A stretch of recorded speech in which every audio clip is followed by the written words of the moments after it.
How are we all doing? I hope you're keeping well out there. I haven't had much time in the last couple of months for making YouTube videos or working in the shed or doing anything with vintage electronics for that matter. Between family commitments, work commitments and a few other little off-topic projects that I've been working on, there hasn't been much time. However, in the last week or so I've been gearing myself up for A, getting the sheds cleaned out ready for winter when I can't do outside things, and getting back on YouTube a little bit anyway. So I just wanted to give you that update. All is well here. I'll talk about an interesting project which I found or rediscovered when I was clearing out my storage container. So I have a 20-foot shipping container here, and I've been sorting out through that.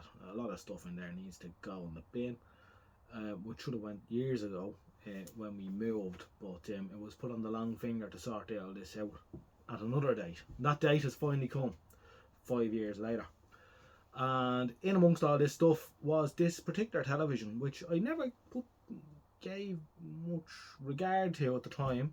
I bought it during COVID,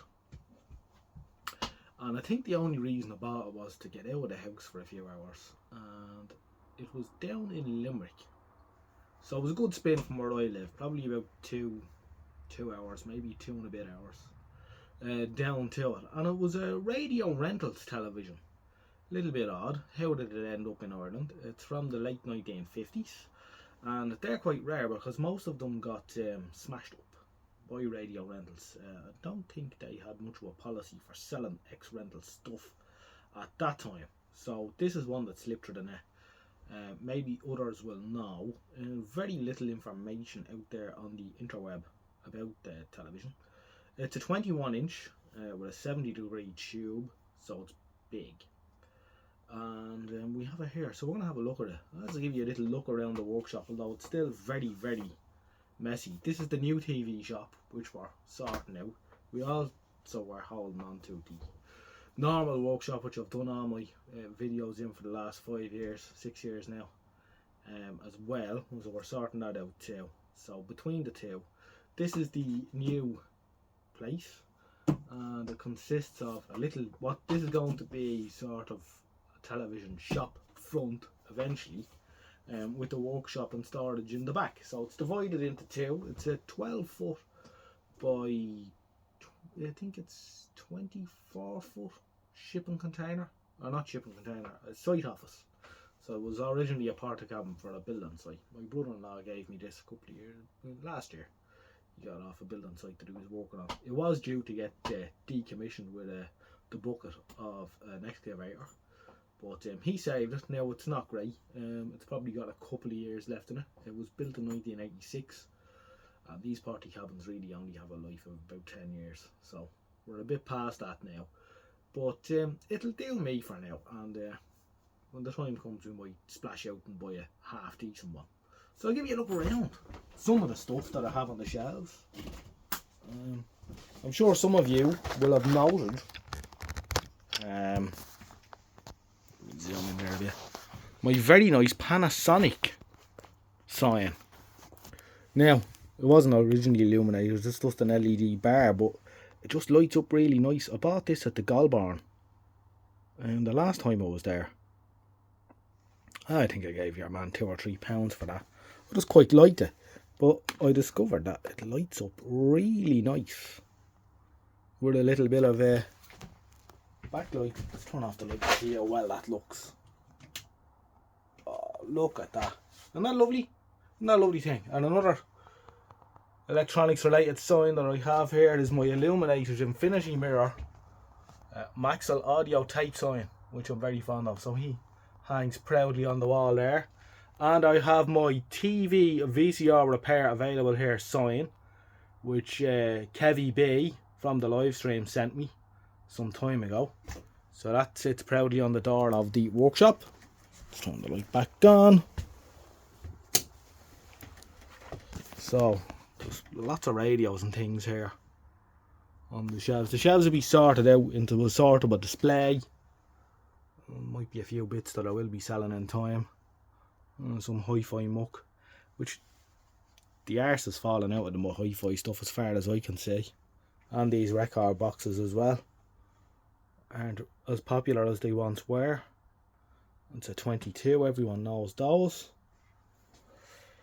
Yeah, that's an interesting Morphy set.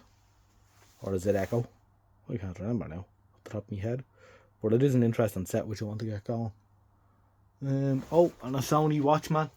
Everyone likes a Sony Watchman with that interesting CRT and some multimeters and things. I have a lot of packaged stuff which I'm going to display here behind the desk. And I have my phone exchange which I'm going to wire up, so I'll have a phone in the house so that Mrs. Odgenodge can bring me a phone out to the workshop, a phone at the front gate so people coming can ring up, let me know they're here. We have into the workshop through the door all our spare parts, a few valves up there, nice picture of a Route Master, some test cards, some advertising of the time, spare kettle elements hanging up on the door. I do get people asking me for these from time to time. My Mullard reference books which get used regularly. Some styluses which I haven't had much regard for. A letter from Kilroy Brothers, who were the Bush agent from 1969, which is essential. Underneath we have the little bookshelf with all the or most of the RTVS service and books, and a few other reference books and stuff like that. UHF signal strength meter, which I probably won't need anymore. Some original, these came from the Terry Hayes collection, press releases on the launch of colour television, which are very nice to have. There's the Kilroy Brothers confidential trade list price for 1969, which I'll need. Some more stuff there, TV magazines boxed up, more televisions and radios. That's a Decca Bradford, which I only got for the tube. It's in quite poor condition. I was given that a couple of years ago for the CRT, has a good CRT in it, which the plan was that's to go into a Thorn 3500, which would be way down the line. A very nice signal generator which I got some time ago. It's a HP 606. We need to get him going. The stabilizer tube is gone in it, down to air, so we need to get one of those. Nice vacuum tube voltmeter from Marconi, and boxes of valves and things like that. There's the Pi barrel set that I was working on some time ago, which needs a frame output transformer, which I haven't got. I don't know what I'm going to do with that. It's a video generator. Makes a crosshatch. Or not a crosshatch, a checkerboard. It's all valve. I think there's about 50 valves in it. But it doesn't work on its own. There needs to be a sync generator with it, which is about the same size. And then a modulator, which is about the same size again. It's all rack mounted. So that on its own is a bit of a chocolate teapot. They are a couple of Pi B18Ts, which I'd like to get at least one of those going at some stage. A nice little Japanese valve radio. That's right, miniature valve radio. And this is the bench in disarray at the minute. We've a signal generator up here, very nice one, RF signal generator. That is the Philips PM5324, which are quite tasty. Go from 100 kilohertz up to, I think, well, it should say on it, 110 megahertz. Yeah, and it's a wobulator as well. It's quite nice. Another Panasonic TV for a monitor. Hi-Fi system for the workshop. Couple of scopes. And here we have something that's a bit odd. I haven't got too involved with this. It's I think it's Philips's first digital multimeter. 1969 with Nixie tubes. A couple of Sony 990s and more spare parts and things which I'm sorting out. Trying to figure out what I'm going to do with this wall here. A couple more drawers there. But we'll get there. Anyway, and there's a bush radio hiding under the bench. The point of the video anyway was to show you the rare radio rental set which I came across. Here she is. So it is a Radio Rentals 410 with doors, and I have the legs off it. I took the legs off for moving it earlier on. It's out of the way. Now, someone was messing around with this. Maybe the chap who I bought it off, because I've discovered when I got it home, the CRT was loose with only 2 screws holding it in at the top, so it was flopping about in the breeze, and someone's had the tube out of it because the tube's actually upside down. And the reason I know that is because now what I'm going to have to do is I'm going to have to get a light here. Now there is a nice collection of dust. It hasn't been messed with, but the tube has been out. But you can see the tube is simply screwed in to these blocks. There's one screw missing there. I just stuck that one in at the stabiliser. Only the 2 screws at the bottom were holding it in, and it was flapping around. How it didn't get necked, I don't know. But anyway, the anode connector is there, but the anode connector on the tube's over here. So the tube's upside down. So yeah, interesting, because it does appear that someone has tried to set it up this way, because I don't know, it's a bit odd. Anyway, so that's it.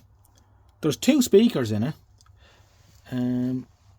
It may or may not have an FM tuner. I don't think it does. Some of them did.